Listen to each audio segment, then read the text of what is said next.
നമസ്കാരം. കൊലയാളി എന്ന നോവലിൻ്റെ 104-ാം ഭാഗത്തിലേക്ക് സ്വാഗതം. ജീവൻ ജോസിൻ്റെ അന്വേഷണത്തിന് പുതിയ വഴിത്തിരിവ്. ഗൂഡല്ലൂരിൽ ഒരു ആശുപത്രിയിൽ നന്ദനെന്ന് സംശയിക്കാവുന്ന ഒരാൾ ചികിത്സയിലുണ്ടെന്ന വിവരം ലഭിക്കുന്നു.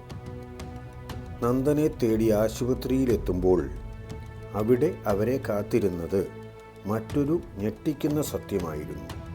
എന്താണ് അവിടെ സംഭവിച്ചത്? നമുക്ക് കേൾക്കാം. കൊലയാളി 104-ാം ഭാഗം. അന്ന് തന്നെ ജീവൻ ജോസിന് 2 പ്രധാനപ്പെട്ട വിവരങ്ങൾ ഫോൺ കോളുകളിൽ നിന്നും ലഭിച്ചു. ഒന്ന്, തമിഴ്നാട് ആൻറ്റി ടെററിസ്റ്റ് സ്ക്വാഡിലെ തൻ്റെ സുഹൃത്ത് വീരപാണ്ഡ്യനിൽ നിന്നായിരുന്നു. ജോസ് മാത്യുവിൽ നിന്നും ലഭിച്ച വിവരം ഉടനെ തന്നെ ജീവൻ ജോസ് തമിഴ്നാട്ടിലുള്ള തൻ്റെ ഏക സുഹൃത്തായ വീരപാണ്ഡ്യന് കൈമാറിയിരുന്നു. ആ വിവരം സ്വീകരിച്ചപ്പോൾ അല്പം പോലും പ്രതീക്ഷയില്ലാതെയാണ് പാണ്ഡ്യൻ പ്രതികരിച്ചത്. എന്നാലും അയാൾ അന്വേഷിക്കും എന്ന കാര്യം ജീവന് തീർച്ചയായിരുന്നു. ഈ കാര്യം മാത്രമായി അയാൾക്ക് അന്വേഷിക്കാൻ കഴിയില്ലല്ലോ. മറ്റു ഡ്യൂട്ടികളും ഉണ്ടാവും. അതിനിടയിൽ ഈ കാര്യം വന്നു പെടുകയാണെങ്കിൽ അതും അന്വേഷണ പരിധിയിൽ കൊണ്ടുവരാൻ കഴിയും എന്ന് മാത്രം. തമിഴ്നാട്ടിൽ നന്ദനെതിരെ പരാതികളൊന്നുമില്ലെങ്കിൽ പിന്നെ പാണ്ഡ്യന് മുന്നോട്ട് പോകാൻ കഴിയില്ല. എന്നാലും വിവരം കിട്ടിയാൽ തനിക്ക് അതുമായി മുന്നോട്ട് പോകുന്നതിന് സമയവും സൗകര്യവും ഉണ്ടല്ലോ. ആ ഉദ്ദേശത്തിലാണ് പാണ്ഡ്യനെ ഇതിൽ ഉൾപ്പെടുത്തിയത്. ഗൂഡല്ലൂർ ഭാഗങ്ങളിൽ പാണ്ഡ്യന് ധാരാളം രഹസ്യ വിവരദാതാക്കളുണ്ട്. പ്രത്യേകമായി എന്തെങ്കിലും കാര്യം ശ്രദ്ധയിൽപ്പെട്ടാൽ അത് അപ്പോൾ തന്നെ വീരപാണ്ഡ്യന് കൈമാറുന്നവരാണ് അവർ. അതിനെല്ലാം കൃത്യമായ പ്രതിഫലം പാണ്ഡ്യനിൽ നിന്നും അവർ വാങ്ങാറുമുണ്ട്. വളരെ ഫലപ്രദമായി ടെററിസ്റ്റുകളെ നേരിടുന്ന ഉദ്യോഗസ്ഥനായി അയാൾ മാറിയത് പ്രധാനമായും ഇവരുടെ സഹായം കൊണ്ടുകൂടിയാണ്. അത് അധികമാർക്കും അറിയില്ല എന്ന് മാത്രം. അന്ന് രാവിലെ തന്നെ അശ്വിനി ഹോസ്പിറ്റലിൻ്റെ അടുത്ത് നിന്നും ഒരു വിവരം കിട്ടി. പുതിയതായി ഒരാളെ അവിടെ അഡ്മിറ്റ് ചെയ്തിട്ടുണ്ട് എന്ന വിവരമാണ് പാണ്ഡ്യന് ലഭിച്ചത്. പരിക്ക് പറ്റിയിട്ടുണ്ട് എന്നല്ലാതെ അതിൻ്റെ സ്വഭാവത്തെപ്പറ്റി അപ്പോൾ വ്യക്തമായിരുന്നില്ല. തനിക്ക് അതത്ര പ്രാധാന്യമുള്ള വിവരമൊന്നും ആയിരിക്കില്ല എന്ന് തോന്നിയതുകൊണ്ട് പാണ്ഡ്യൻ അത് ഓർമ്മയിൽ വെച്ചു എന്ന് മാത്രം. അതുമായി ബന്ധപ്പെട്ട ഒരു അന്വേഷണത്തിനും അപ്പോൾ അയാൾക്ക് സമയവും ഉണ്ടായിരുന്നില്ല. മറ്റൊരു കാര്യത്തിന് പോയി മടങ്ങി വരുന്ന സമയത്താണ് കേരളത്തിൽ നിന്നും ജീവൻ്റെ ഫോൺ വരുന്നത്. വിവരങ്ങളെല്ലാം കേട്ടെങ്കിലും രാവിലെ തനിക്ക് കിട്ടിയ ഇൻഫർമേഷനും ഇതും തമ്മിൽ ബന്ധമുണ്ടാകുമെന്നൊന്നും അപ്പോൾ ചിന്തിക്കാവുന്ന സാഹചര്യമായിരുന്നില്ല. ഫ്രീ ആയി വരുമ്പോൾ കൂടുതലായി ചിന്തിച്ച് വേണ്ട വിവരങ്ങൾ അവന് കൈമാറാം എന്ന കണക്കുകൂട്ടലിൽ അയാൾ അവിടെ നിന്നും പോരുകയായിരുന്നു. അപ്പോൾ ഏറ്റെടുത്തിരുന്ന ഉത്തരവാദിത്വം തീർന്നു കഴിഞ്ഞപ്പോൾ വീണ്ടും പാണ്ഡ്യൻ ജീവൻ ജോസിൻ്റെ കാര്യം ഓർത്തു. അപ്പോൾ തന്നെ രാവിലെ കിട്ടിയ വിവരവും അയാളുടെ മനസ്സിലേക്ക് ഓടിയെത്തി.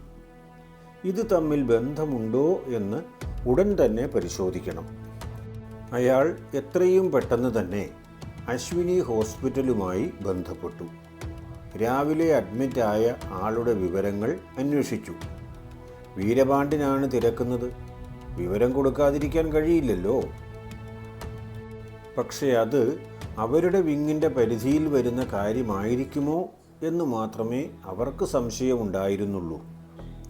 ബുള്ളറ്റ് കൊണ്ട മുറിവായി സംശയം തോന്നുന്നുണ്ട്. എങ്കിൽ പോലും പരിക്ക് പറ്റിയ ആൾ അത് സമ്മതിക്കാൻ തയ്യാറല്ല. എന്നാൽ എങ്ങനെ പറ്റിയതാണെന്ന് അയാളൊട്ട് പറയുന്നുമില്ല. ഡോക്ടർമാരുടെ മനസ്സിൽ ചെറുതായി സംശയങ്ങൾ തോന്നി എന്ന് മാത്രം. ഒരു ബുള്ളറ്റ് പോലും അയാളുടെ ശരീരത്തിൽ എവിടെ നിന്നും കണ്ടെടുക്കാൻ കഴിയാതെ പൂർണ്ണമായും ഇത് ബുള്ളറ്റ് ഇഞ്ചുറി എന്ന് പറയാനും കഴിയില്ല. ചികിത്സ തുടർന്ന് ലഭിച്ചുകൊണ്ടിരുന്നു. ആ വിവരങ്ങൾ പാണ്ഡ്യനും ലഭിച്ചു. ആശുപത്രിയിലെ സ്റ്റാഫിൽ പോലും പാണ്ഡ്യൻ്റെ ആളുകളുണ്ടായിരുന്നു.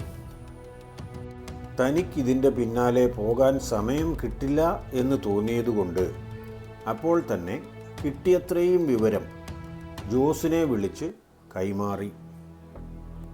ജീവൻ്റെ അന്വേഷണത്തിൻ്റെ പരിധിയിൽ വരുന്നതാണെങ്കിൽ ഗൂഡല്ലൂർ വരെ വന്നാൽ ഹോസ്പിറ്റലിൽ നിന്നും അവർക്ക് അയാളെ കാണാൻ കഴിയും. ചോദ്യം ചെയ്യണമെങ്കിൽ ചെയ്യുകയും ആവാം. അറസ്റ്റ് ചെയ്ത് കൊണ്ടുപോകണമെങ്കിൽ കൊണ്ടുപോവുകയും ചെയ്യാം. നടപടിക്രമങ്ങൾ പാലിക്കണമെന്ന് മാത്രം. അത് പിന്നെ പ്രത്യേകം പറയേണ്ട കാര്യമില്ലല്ലോ. കിട്ടിയത്രയും വിവരം അപ്പോൾ തന്നെ ജീവൻ ജോസിന് കൈമാറി എന്ന് മാത്രം. തിരക്കുള്ള ഡ്യൂട്ടി ഒന്നും ഏൽപ്പിക്കപ്പെട്ടില്ലെങ്കിൽ ജീവൻ ജോസിനെ സഹായിക്കാം എന്ന് വിചാരിച്ചിരുന്നതാണ്. പക്ഷേ അത് നടന്നില്ല. കാരണം അയാൾക്ക് പ്രധാനമായ മറ്റൊരു ഡ്യൂട്ടി ഏൽപ്പിക്കപ്പെട്ടിരുന്നു. അത് അപ്പോൾ തന്നെ അന്വേഷണം തുടങ്ങേണ്ടതുമാണ്. സംശയിക്കാനുള്ള വകയുണ്ടെന്ന് മാത്രമേ ഉള്ളൂ. തീർച്ചയായും ഒന്നും കിട്ടിയിട്ടില്ല. എന്നാലും ഗൂഡല്ലൂരിലേക്ക് പോവുക തന്നെ. കേരളത്തിലേക്ക് വിവരം പോയതൊന്നും ആശുപത്രിയിൽ ആരും അറിഞ്ഞിട്ടുണ്ടാവുകയില്ല. അങ്ങനെയാണെങ്കിൽ ജീവനും സംഘത്തിനും ആർക്കും സംശയം തോന്നാതെ തന്നെ ആശുപത്രിയിൽ ചെല്ലുകയും നന്ദനെ അറസ്റ്റ് ചെയ്യുകയും ചെയ്യാൻ കഴിഞ്ഞേക്കും. ഡിസ്ചാർജ് ചെയ്യുന്ന അന്നെങ്കിലും ഹോസ്പിറ്റലിൽ നിന്ന് കൊണ്ടുപോകാൻ കഴിയുമല്ലോ. സമയം കളയാനില്ലാത്തതുകൊണ്ട് മോഹനൻ സാറിനെ വിളിച്ചു പറയുന്നത് പോലും പോയ വഴിക്കാണ് നടത്തിയത്. സാധാരണയിലും കൂടിയ വേഗതയിൽ പോകാവുന്ന അത്രയും സ്ഥലങ്ങളെല്ലാം അവർ കവർ ചെയ്തു. അപകടം പിടിച്ച സ്ഥലങ്ങളിൽ കുറഞ്ഞ വേഗതയിൽ വണ്ടി ഓടിച്ചു. അവർ ഗൂഡല്ലൂരിലെത്തിയപ്പോഴേക്കും 4 മണി കഴിഞ്ഞിരുന്നു. അവിടെ നിന്നും കുറച്ചുകൂടി മുന്നോട്ട് പോയെങ്കിൽ മാത്രമേ ഹോസ്പിറ്റലിൽ എത്തുകയുള്ളൂ. എന്നാലും 4:30 അവർ ഹോസ്പിറ്റലിൽ എത്തി. വിവരങ്ങളെല്ലാം കൃത്യമായി ലഭിച്ചിരുന്നതുകൊണ്ട് എത്രാം നമ്പർ റൂമിലാണ് സംശയിക്കപ്പെടുന്നയാൾ ഉള്ളത് എന്ന് പോലും അവർക്ക് അറിയാമായിരുന്നു. നേരെ അങ്ങോട്ട് പോവുകയാണ് അവർ ചെയ്തത്. ഡോക്ടർമാരുടെ റൗണ്ട്സിൻ്റെ സമയമായതുകൊണ്ട് രോഗികളോടൊപ്പം ഉണ്ടായിരുന്ന എല്ലാവരും പുറത്തിറങ്ങി നിൽക്കേണ്ടി വന്നു. കൃത്യം ആ സമയത്ത് തന്നെ അവരവിടെ ചെന്നതുകൊണ്ട് അവർക്കും കുറച്ച് സമയം പുറത്ത് കാത്തു നിൽക്കേണ്ടി വന്നു. ഡോക്ടർമാർ പുറത്തേക്ക് പോയപ്പോൾ അവർ ഉള്ളിലേക്കും ചെന്നു.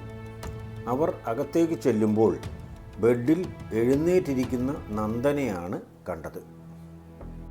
വരണം സാറന്മാരെ, നിങ്ങൾ ഇവിടെ വരെ അന്വേഷിച്ചെത്താൻ ഒരു ദിവസം കൂടിയെങ്കിലും വൈകും എന്ന് കരുതിയിരുന്നു. ഏതായാലും എൻ്റെ ചിന്താഗതിയേക്കാൾ കുറച്ചുകൂടി മുൻപിൽ സഞ്ചരിക്കാൻ നിങ്ങൾക്ക് കഴിഞ്ഞല്ലോ. കൊള്ളാം. ഒരിക്കൽ നീ ഞങ്ങളുടെ കയ്യിൽ നിന്നും ചാടിപ്പോയതിൻ്റെ പേരുദോഷം ഞങ്ങൾക്കിപ്പോഴും മാറിയിട്ടില്ല. അത് മാറണമെങ്കിൽ നിന്നെ പിടിച്ച് തിരിച്ചേൽപ്പിക്കണം. സർവീസിൽ ആദ്യമായാണ് അത്തരം പേരുദോഷം കേൾക്കേണ്ടി വന്നത്. അത് ഞാൻ കാരണമാണെന്ന് സാറ് പറയും എന്ന് ഞാൻ വിചാരിച്ചു. അത്രയും പറഞ്ഞില്ലല്ലോ. ഓരോരുത്തർക്കും ഓരോ നിയോഗമുണ്ട് സാർ. അത് പൂർത്തിയാക്കാതിരിക്കാൻ കഴിയുമോ? സ്വയം നിയോഗമിതാണെന്ന് തീരുമാനിച്ചതല്ലേ. പ്രതിസന്ധികളും പരാജയങ്ങളും ഉണ്ടാകാത്തവർ ആരാണുള്ളത്? അവരെല്ലാം നിങ്ങളെപ്പോലെയാണോ പ്രതികരിക്കുന്നത്? അധികം സംസാരിക്കരുത് എന്നാണ് ഡോക്ടർമാർ എന്നോട് പറഞ്ഞിരിക്കുന്നത്. ഇന്നിപ്പോൾ നിങ്ങൾ ഇവിടെ നിന്നും എന്നെ കസ്റ്റഡിയിലെടുത്താൽ പോലും കൊണ്ടുപോകാൻ നാളെയേ കഴിയുകയുള്ളൂ. ഏതു സമയവും കീഴടങ്ങാൻ ഞാൻ തയ്യാറാണ്. കാരണം എനിക്ക് ചെയ്യാനുള്ളത് മുഴുവൻ ചെയ്തു കഴിഞ്ഞിരിക്കുന്നു. നിനക്ക് ചെയ്യാനുള്ളത് മാത്രമല്ലല്ലോ, മറ്റുള്ളവർക്ക് ചെയ്യാനുള്ളത് കൂടി നീ ചെയ്തില്ലേ? ഇനി ആ കൂട്ടത്തിൽ ബാക്കി ഒന്നുമില്ല താനും. അക്കാര്യത്തിൽ എന്താണെങ്കിലും നിങ്ങളോട് നന്ദി പറയാതിരിക്കാൻ എനിക്ക് കഴിയില്ല. വനത്തിൽ വെച്ച് ആന ജീപ്പ് മറിച്ചപ്പോൾ പെട്ടെന്ന് നിങ്ങൾ ഭയപ്പെട്ടു പോയതുകൊണ്ട് മാത്രമാണ് എനിക്ക് രക്ഷപ്പെടാൻ കഴിഞ്ഞത്. ഇല്ലായിരുന്നെങ്കിൽ ഞങ്ങളുടെ ലിസ്റ്റിലെ ഏറ്റവും ഭീകരന്മാരായ 2 പേർ രക്ഷപ്പെട്ടു പോകുമായിരുന്നു. അന്നത് സംഭവിച്ചതുകൊണ്ട് ഞങ്ങൾക്ക് ലക്ഷ്യം പൂർത്തിയാക്കാൻ കഴിഞ്ഞു. ഇത്ര നാളും നന്ദനെപ്പറ്റി വിചാരിച്ചിരുന്നത് കാര്യങ്ങൾ വളച്ചൊടിക്കാതെ കൃത്യമായി സംസാരിക്കുന്ന ഒരാൾ എന്ന നിലയിലാണ്. ഇപ്പോൾ പറഞ്ഞത് മാത്രം നുണയാണെന്നുള്ള കാര്യം തീർച്ച. തങ്ങൾക്ക് ഇതിനു മുൻപ് കിട്ടിയിട്ടുള്ള തെളിവുകളും അതാണ് പറയുന്നത്. അയാളുടെ ശരീരഭാഷയും അതുതന്നെയാണ് പറയുന്നത്. തങ്ങളെപ്പോലെയുള്ള ചോദ്യം ചെയ്യൽ എക്സ്പേർട്ടുകളുടെ മുൻപിൽ നന്ദനെന്നല്ല ആര് തന്നെ നുണ പറഞ്ഞാലും നുണയാണെന്ന് മനസ്സിലാക്കും. അത് ഞങ്ങൾ വിശ്വസിക്കണം അല്ലേ? നീയാണ് അത് ചെയ്തതെന്ന് ഞങ്ങൾ വിശ്വസിക്കണം. അത് ചെയ്യാനല്ലെങ്കിൽ പിന്നെ അത്ര കഷ്ടപ്പെട്ട് മറിഞ്ഞ ജീപ്പിനടിയിൽ നിന്നും ഞാൻ രക്ഷപ്പെട്ടു പോകണമായിരുന്നോ? സാറിനെന്താ അങ്ങനെ ചിന്തിക്കാൻ കഴിയാത്തത്? അവരോട് സംസാരിച്ചു കൊണ്ടിരിക്കുന്ന സമയത്തും നന്ദൻ ജനലിലൂടെ പുറത്തേക്ക് അല്പം ഭാവവ്യത്യാസത്തോടെ നോക്കുന്നുണ്ടായിരുന്നു. എന്നാൽ ആ ഭാഗത്തെവിടെയും ഒന്നും കണ്ടെത്താൻ ഒറ്റ നോട്ടത്തിൽ അവർക്ക് കഴിഞ്ഞില്ല. വെറുതെ പുറത്തേക്ക് നോക്കുന്നതായിരിക്കും എന്ന് വിചാരിച്ചു കൊണ്ടിരുന്ന സമയത്താണ് തീർത്തും അപ്രതീക്ഷിതമായി അത് സംഭവിച്ചത്. തന്നെ പിടികൂടാനെത്തിയ ജീവനും സംഘത്തിനും മുന്നിൽ അവൻ ഒട്ടും ഭയമില്ലാതെ ഇരിക്കുകയായിരുന്നു. നന്ദൻ പറഞ്ഞ ഒരു വാക്ക് അന്വേഷണ ഉദ്യോഗസ്ഥരുടെ മനസ്സിൽ വലിയ സംശയമുണ്ടാക്കി. ജനലിലൂടെ പുറത്തേക്ക് നോക്കിക്കൊണ്ടിരുന്ന നന്ദൻ്റെ കണ്ണുകൾ എന്തോ കണ്ടതുപോലെ തോന്നി. അടുത്ത നിമിഷം സംഭവിച്ചത് എന്തായിരുന്നു? അറിയാൻ നമുക്ക് കാത്തിരിക്കാം. നോവലിൻ്റെ അടുത്ത ഭാഗം മറ്റന്നാൾ ഇതേ സമയം അപ്ലോഡ് ചെയ്യും. വീഡിയോ ഇഷ്ടമായാൽ ലൈക്ക് ചെയ്യാനും കൂട്ടുകാർക്കൊക്കെ ഒന്ന് ഷെയർ ചെയ്തു കൊടുക്കാനും സബ്സ്ക്രൈബ് ചെയ്യാത്തവർ ചാനൽ സബ്സ്ക്രൈബ് ചെയ്യാനും ഓർക്കണേ.